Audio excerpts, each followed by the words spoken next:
जय श्री राम भाइयों, आप सभी का स्वागत है आज की इस वीडियो में। भाइयों 1000 डंड लगाएंगे, वो भी साधारण। आप इस वीडियो में अंत तक बने रहना। आज मैं घर पर ही वर्कआउट कर रहा हूँ, ये देख सकते हैं आप, ये मेरा घर है। तो इस वीडियो को अंत तक देखना भाइयों। सभी भाइयों को जय श्री राम, जारी वर्त, हर हर महादेव।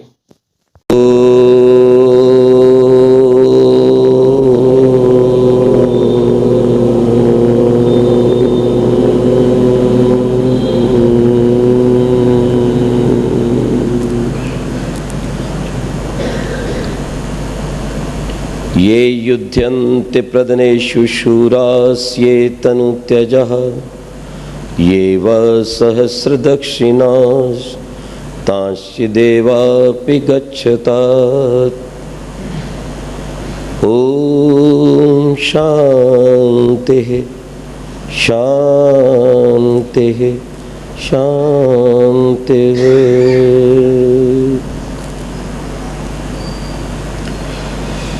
उपस्थित शुद्ध पवित्र आत्माओं, परम पिता परमात्मा की अपार कृपा से हम इस वैदिक सत्संग में उपस्थित हुए हैं। हमारे लिए यह सौभाग्य का विषय है कि मानव का जन्म पाकर हमें इसे भारत में जन्म लेने का सौभाग्य प्राप्त हुआ है। और भारत वह भूमि है जहां से अनेक ऋषियों महर्षियों ने, योगियों संतों ने और क्रांतिवीरों ने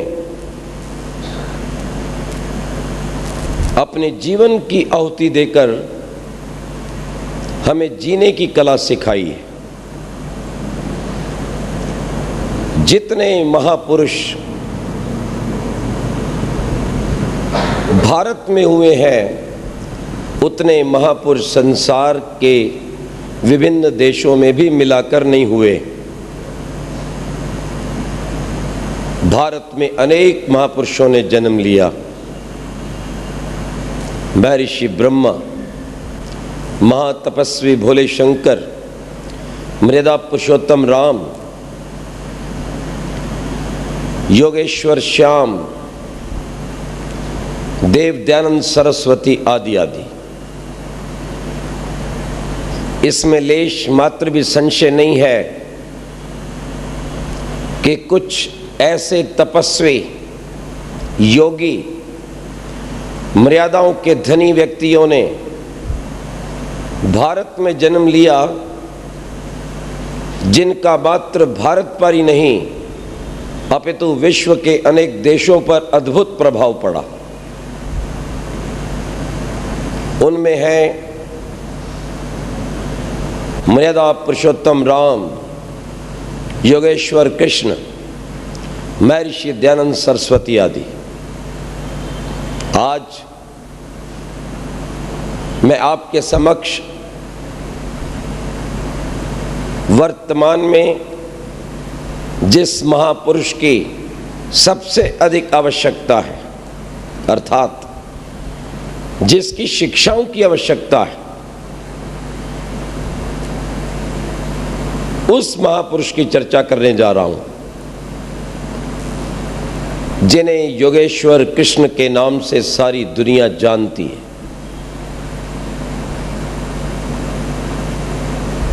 उनका जन्म आज से लगभग 5125 वर्ष पूर्व हुआ, अपनी भारत की ही भूमि में। पिता का नाम वसुदेव था, माता का नाम देवकी था और उन्हें पालने वाली माता का नाम यशोदा था। परमपिता परमात्मा की कल्याणी वाणी वेद ये कहती है, यदि आप अपने जीवन में महान बनना चाहते हैं, मानव जन्म को सार्थक करना चाहते हैं, तो अपने पूर्वजों के इतिहास को मत भूलो, जिन्होंने अपने तन मन धन को देश धर्म की रक्षा हेतु बलिदान कर दिया है। ये युध्यन्ते प्रदनेषु शूरास ये त्यनुत्यजा ये वा सहस्र दक्षिणास तांच देवापि गच्छतात। ओ मानवो, यदि उन अपने महान पुरुषों का आप अनुकरण करोगे तो बहुत सहज स्वभाव से शीघ्र ही बिना किसी बाधा के समाज की सेवा करते हुए परम पिता परमात्मा के आनंद को प्राप्त हो जाओगे। इतिहास किसी राष्ट्र की परम धरोहर होती है।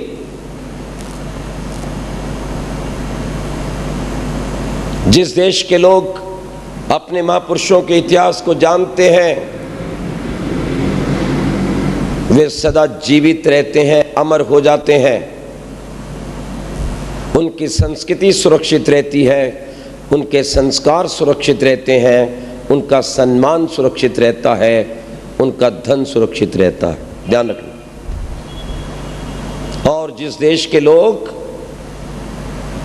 अपने त्यागी, तपस्वी, क्रांतिकारी, बलिदानी महापुरुषों का नाम भूल जाते हैं उनकी संस्कृति समाप्त हो जाती है, संस्कार समाप्त हो जाता है, सम्मान धूलि में मिल जाता है और उनका धन विनष्ट कर दिया जाता है। इसलिए शत्रु की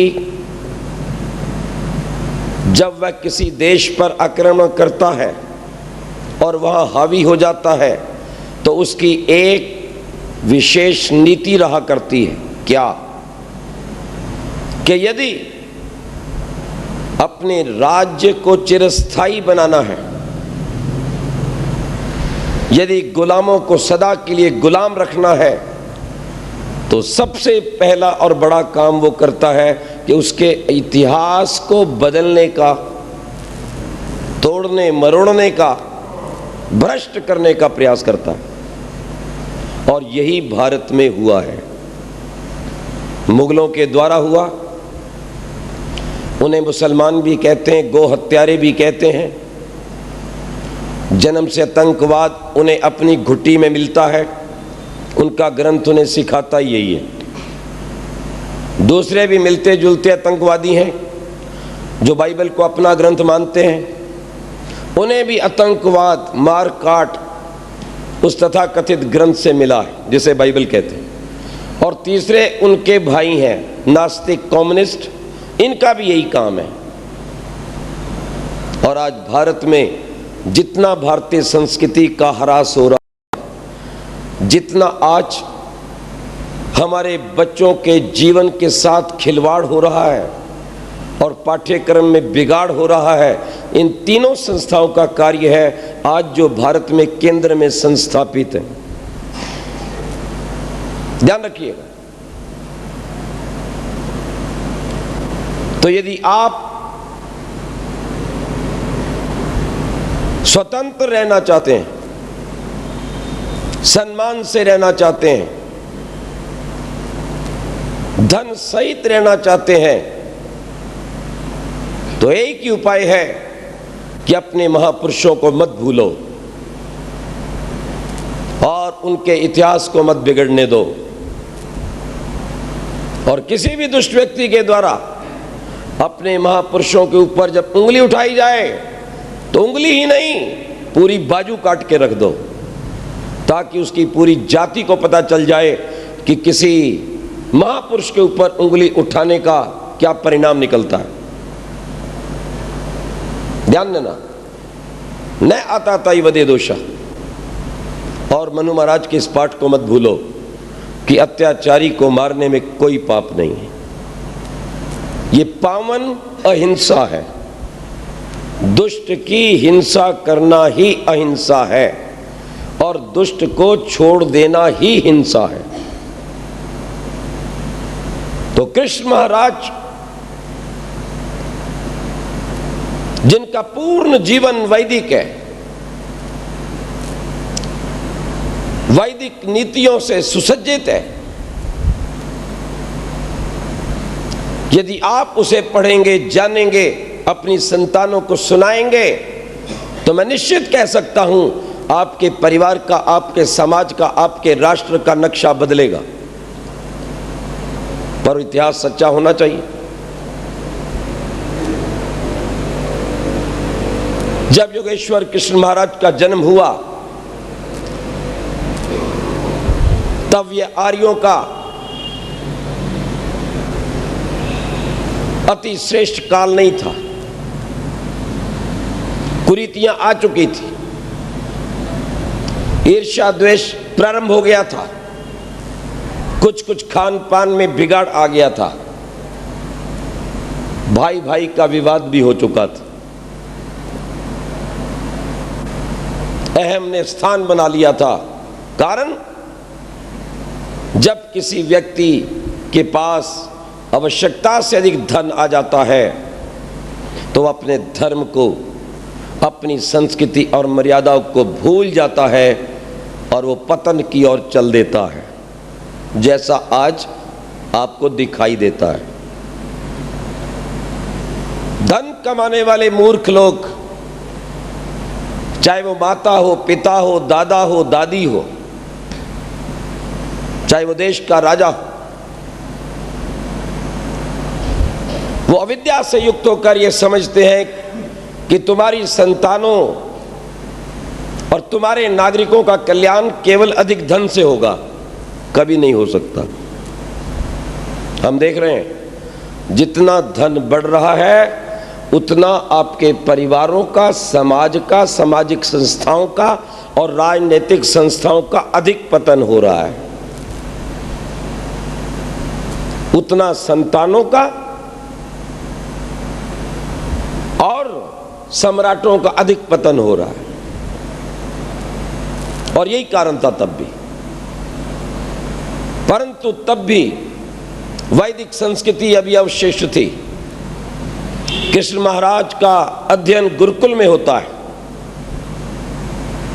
गुरुकुल प्रणाली में अलग अलग लड़के और लड़की के पढ़ने की व्यवस्था है। दोनों पाठशालाओं का अंतर कोसों दूर है। कन्याओं के गुरुकुल में अध्यापक पुरुष नहीं पढ़ा सकते। पुरुषों के गुरुकुल में पुरुष ही जा सकते हैं। ध्यान देना। इसलिए आचार्य संदीपन के चरणों में बैठकर कृष्ण महाराज ने सब विद्याओं को सिद्ध किया।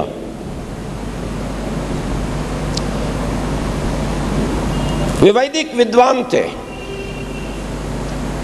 शस्त्र शास्त्र में निपुण थे, नीति शास्त्र के पंडित थे और इसके साथ साथ ब्रह्मचर्य से ओतप्रोत थे, महाबली थे और फिर भी योगी थे। क्षत्रिय थे परंतु योगी थे। जैसे ऋषि ध्यान लिखते हैं, योगाभ्यास करना प्रत्येक व्यक्ति का परम धर्म है, चाहे वह 8 वर्ष का बालक हो और चाहे वह 60 वर्ष का सम्राट हो। इन गुणों के साथ साथ कृष्ण महाराज अत्यंत विनम्र थे, जो विनम्रता आज विदा हो रही है। 4 पैसे बालक के पास आते हैं, बढ़िया कंप्यूटर आ जाता है, वो नमस्ते ही करना छोड़ देता है। उसको सेवा करने में शर्म आती है। मेहमान आए तो कहीं और सरक जाता है। ये आपके परिवारों की दुर्गति हो रही है। लेकिन महाविद्वान, सब विद्याओं के धनी, महाबली और उस समय योगियों के भी योगी, क्या कहते हैं कृष्ण को? योगेश्वर, मतलब योगियों के भी गुरु।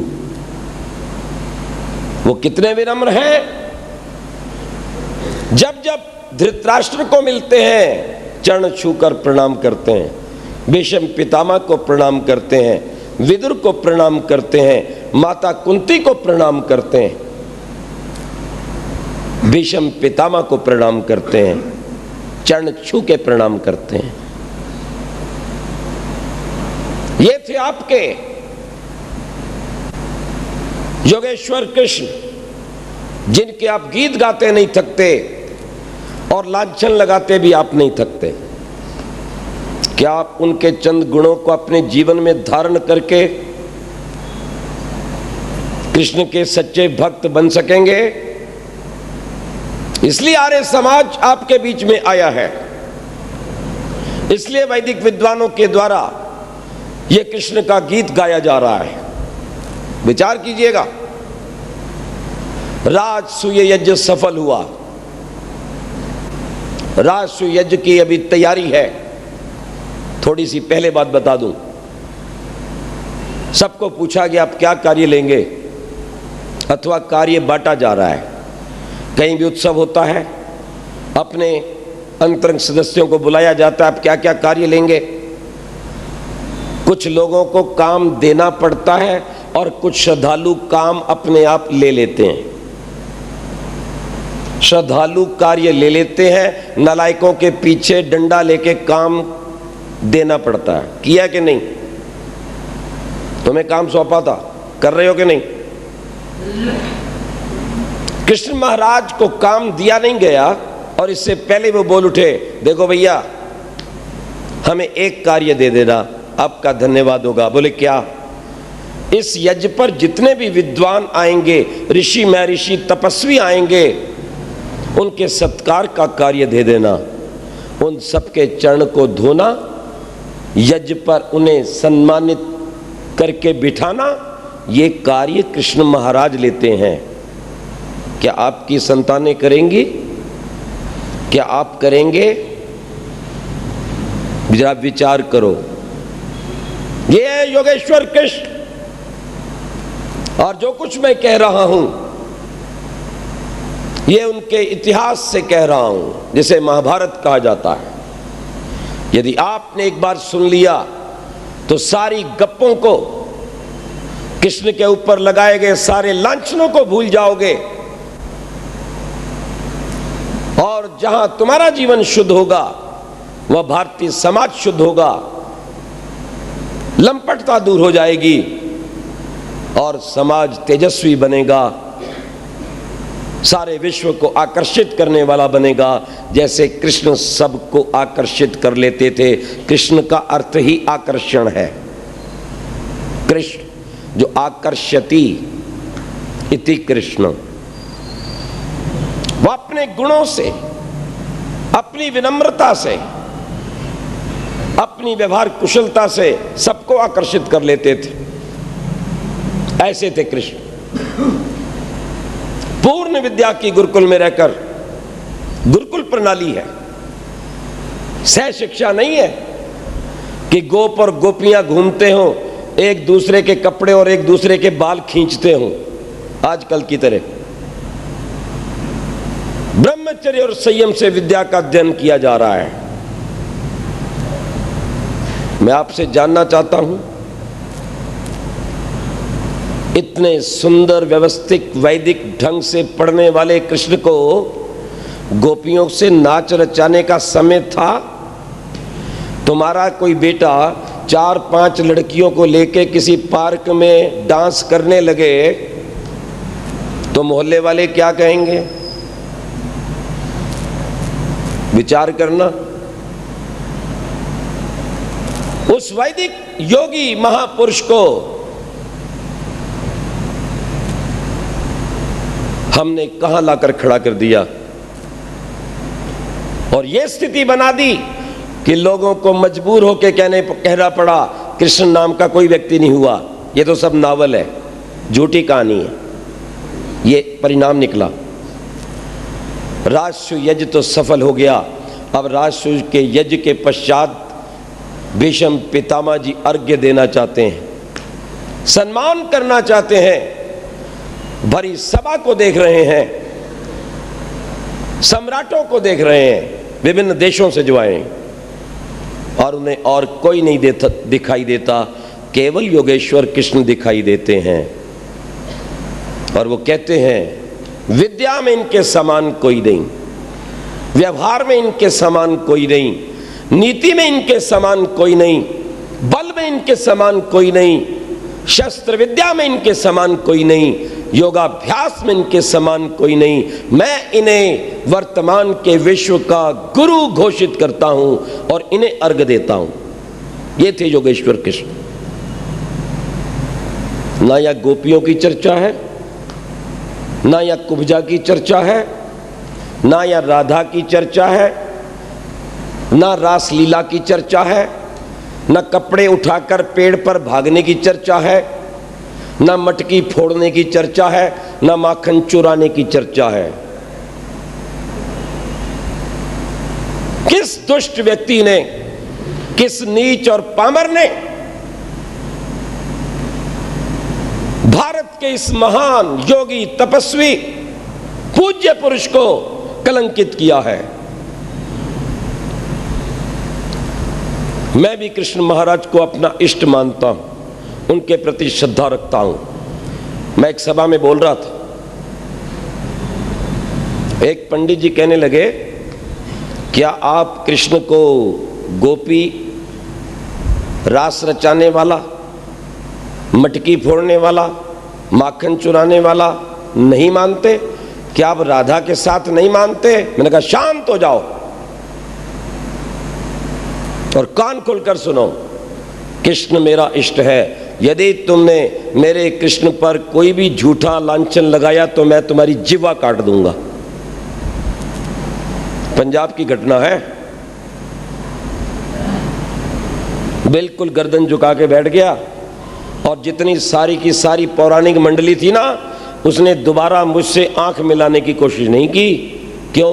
वो सोचने लगे ये तो हमसे भी कहीं ऊंचे कृष्ण महाराज को मानता है। अरे आर्य मानते ही ऐसे हैं। अगर संसार में कोई कृष्ण को मानता है तो आर्य समाज के लोग मानते हैं, वैदिक धर्मी मानते हैं, और कृष्ण का जीवन ही वैदिक सिद्धांतों से ओतप्रोत है। उठाइए, पढ़िए महाभारत। महाभारत का एक भाग है गीता, भीष्म पर्व। ओम इत्येकम अक्षरम ब्रह्म विहरण। अर्जुन, कल्याण चाहते हो तो ओम का जप करो। न अयम लोको अस्ति यज्ञस्य कुतो अन्य। जो यज्ञ नहीं करता उसका तो ये लोक भ्रष्ट हो गया, और यही लोक भ्रष्ट हो गया तो अगला कैसे बनेगा? वही आपको रोज कहता हूं। और स्पष्ट लिखा है, ये वेद का ज्ञान उस अक्षर परमात्मा से प्राप्त हुआ है।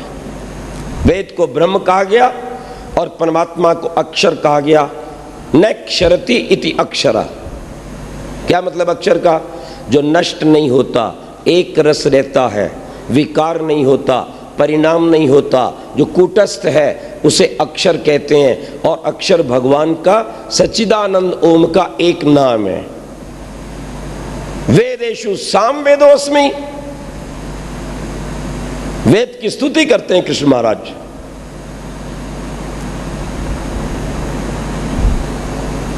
और वो ये कहते हैं, यदि आपको जीवन सार्थक करना है तो परमात्मा के सच्चे स्वरूप को जान लो। ये गीता का उपदेश है। सूक्ष्मत्वात् अविज्ञेयम्। कैसा है वो भगवान?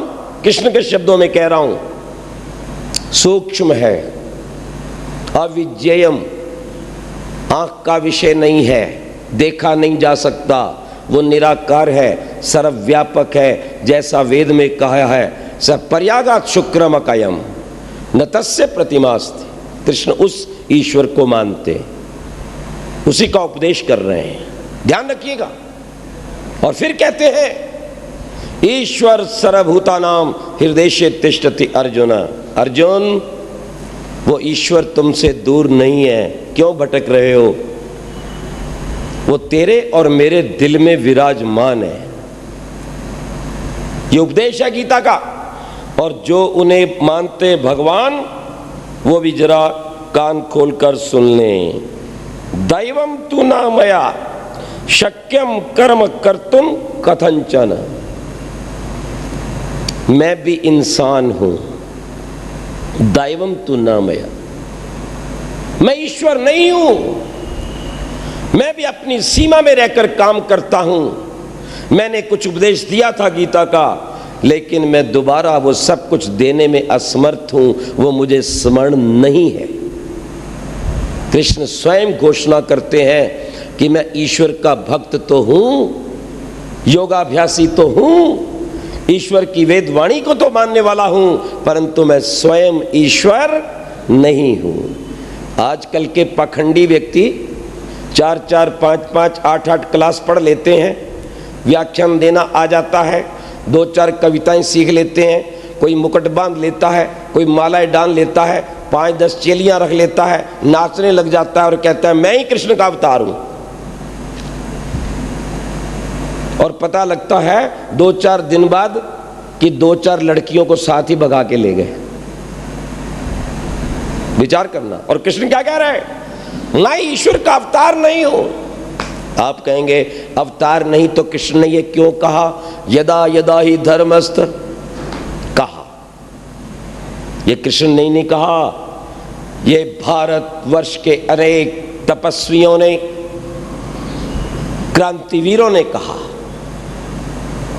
राम प्रसाद बिस्मिल ने भी कहा था, हे प्रभु यदि मेरा जन्म हो तो इस भारत में हो, जिससे मैं अपनी भारत माँ की जंजीरों को काट सकूं और यहाँ की व्यवस्था को वेदानुसार चला सकूं। ये शब्द ऋषि दयानंद के भी हैं। उठाओ दयानंद के पत्र और विज्ञापन, वो कहते हैं मैं भी ये चाहता हूं कि मेरा इस भारत में जन्म हो और मेरा ये वेदों का कार्य पूर्ण हो, समूचा विश्व धर्म अर्थ काम और मोक्ष को प्राप्त हो। और यही भावना कृष्ण की है तो कौन सी बुरी है? कि मेरा भारत भूमि में जन्म हो, मुझे सेवा का अवसर मिले, मैं अधर्म को हटाकर धर्म की पताका फहरा सकूं। यही तो सारे जीवन में कृष्ण ने काम किया, तो कौन सी गलती की? नहीं, वो तो अवतार थे। चारों वेद, 4 ब्राह्मण, 6 दर्शन, 11 उपनिषद, कर्मकांड के समस्त ग्रंथ, कहीं भी अवतार का नामो निशान नहीं है। अब चलो अवतार को बता देता हूं। कोई कहता है ही तो लो, सुन लो। सतयुग, त्रेता, द्वापर, कलयुग, कितने अवतार? लगभग 10। कलयुग में 1, कल की, पता नहीं हुआ या नहीं, सुनते जाना। द्वापर में 2, कौन कौन? कृष्ण और बलराम। त्रेता में 3 और सतयुग में सबसे ज्यादा। अवतार होता कब है? कब होता है जी? जब पाप बढ़ता है। जब पाप बढ़ता है तब अवतार होता है। इसका मतलब है जहां ज्यादा अवतार हुए हैं वह युग सबसे अधिक पापी युग रहा होगा।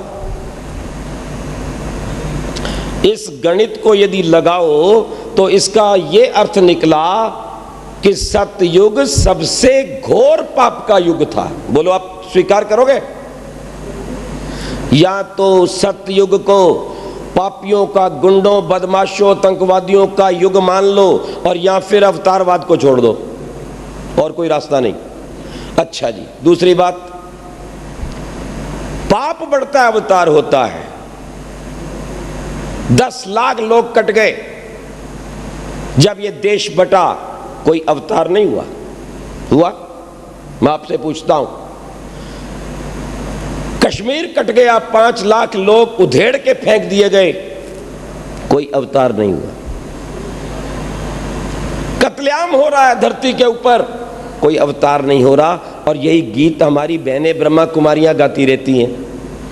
कभी तो कहती हैं बस 1975 में ही दुनिया समाप्त होने वाली है, बस अब सतयुग आने ही वाला है, अब अवतार होने ही वाला है।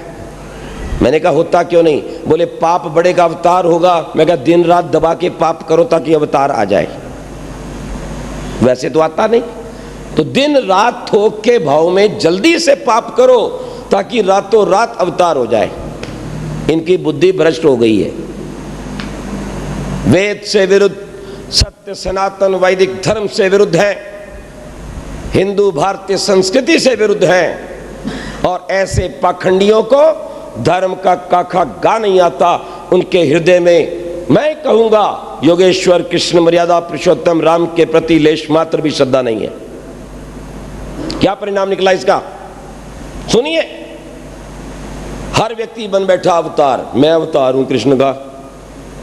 10 गोपियां नचा रहा है, मुकुट बांध लिया है, ड्रामेबाजी कर रहा है, लोगों को ठग रहा है, समाज को बांट रहा है। यह भ्रष्टाचार शुरू हुआ। ध्यान रखिए, वैदिक धर्म में, सनातन धर्म में, महाभारत में, गीता में अवतार का नामो निशान नहीं है। अगर है तो समझ लेना प्रक्षिप्त है। 2-4 बातें और आपको बहुत जरूरी बतानी। कृष्ण कपड़े उठाकर गोपियों के पेड़ पर चढ़ गया। ऋषि दयानंद कलकत्ता पहुंचे।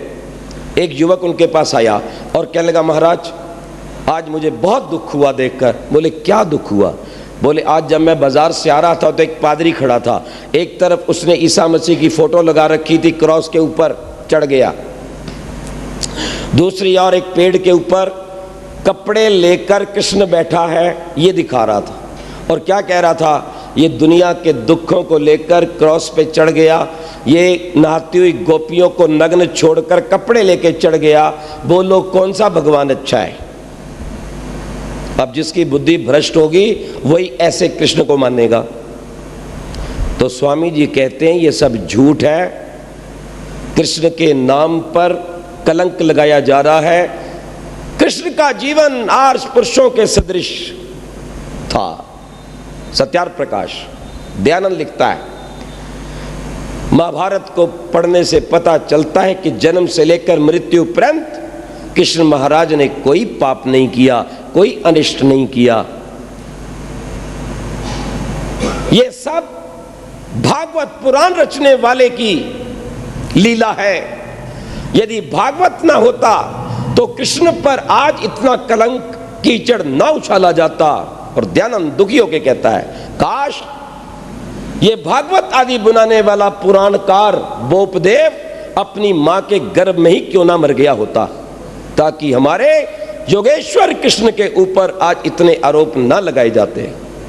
सोच सकते हैं आप कि ऋषि ध्यान से बढ़कर भी कोई कृष्ण का भक्त हो सकता है? विचार कीजिए। जिसको सहन नहीं है कि कृष्ण महाराज पर कोई झूठा आरोप लगाए। क्यों चढ़ गया? गोपियां नग्न होकर स्नान करती थी, उन्हें शिक्षा देनी थी। एक नौजवान अपनी अम्मा को लेकर हरिद्वार गया। माता जी कपड़े उतार के गंगा में घुस गई। बेटा कपड़े उठाकर दूर चल दिया। माँ जब बाहर आई देखती है कपड़े तो है नहीं। कभी अंदर जाए, कभी बाहर आए, कभी अपने आप को संभाले। चिल्लाई, कहाँ हो? अम्मा मैं यहाँ हूँ। मेरे कपड़े? बोले मेरे पास है। क्यों ले गया? बोले आपको स्नान नहीं करना आता, तुम्हें कपड़े उतार कर गंगा में स्नान नहीं करना चाहिए था। बोले दुष्ट, यही तरीका है समझाने का? शर्म कर, कुछ जल्दी लेके आ कपड़े।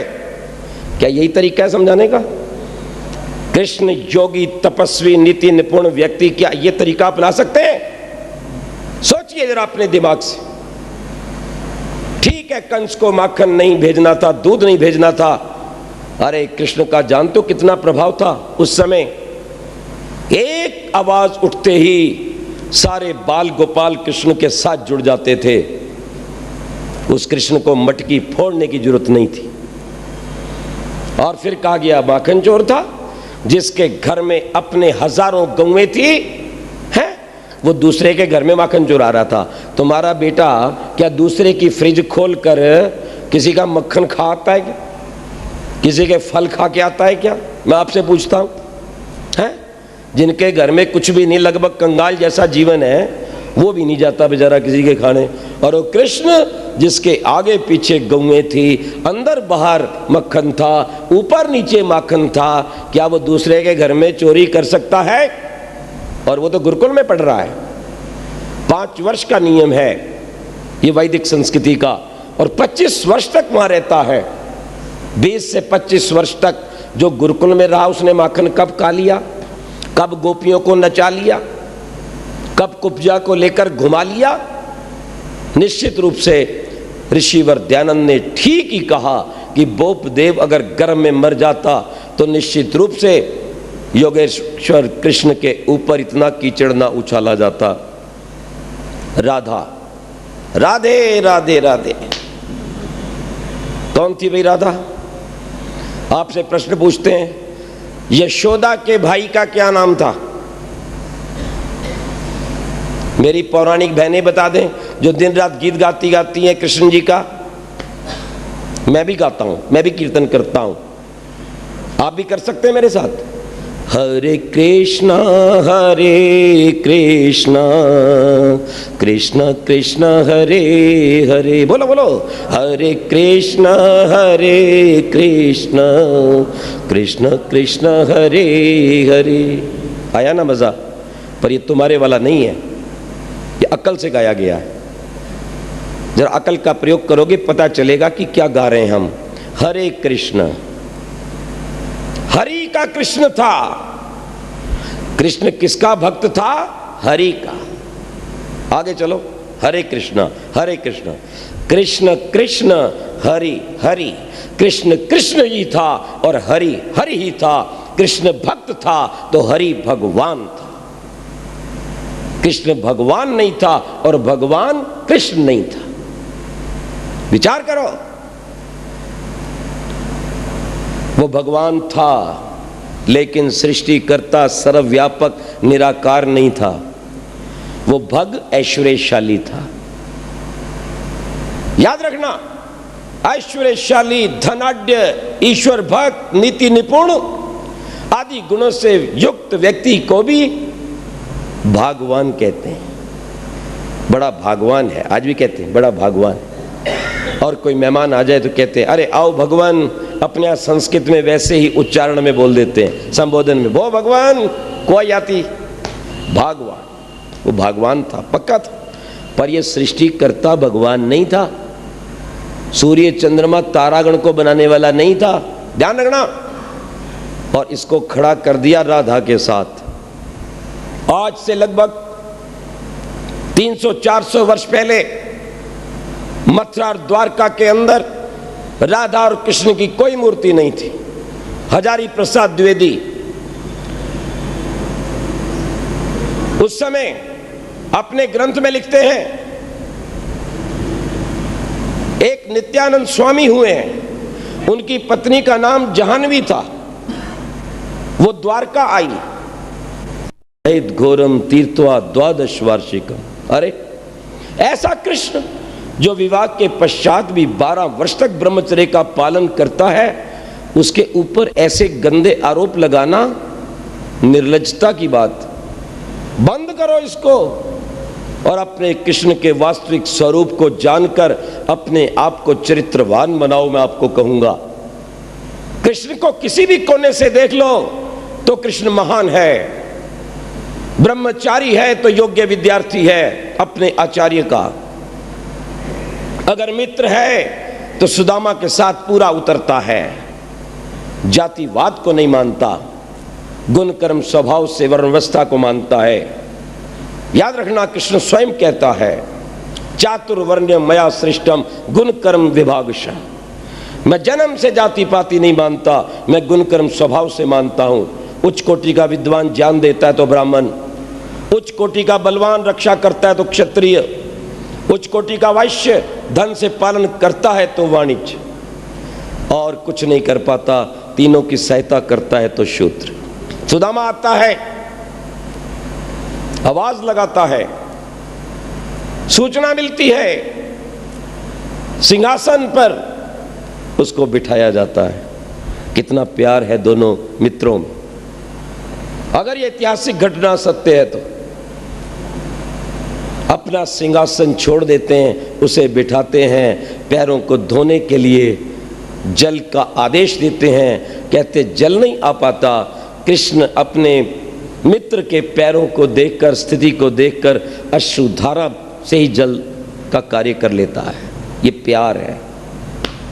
उठाकर देखिए महाभारत, इस जातिवादी के कलंक को मिटा दो। यदि आप कृष्ण के भक्त हो तो एकजुट हो जाओ। हम ईश्वर की संतान हैं, हम आर्य हैं, ध्यान रखना।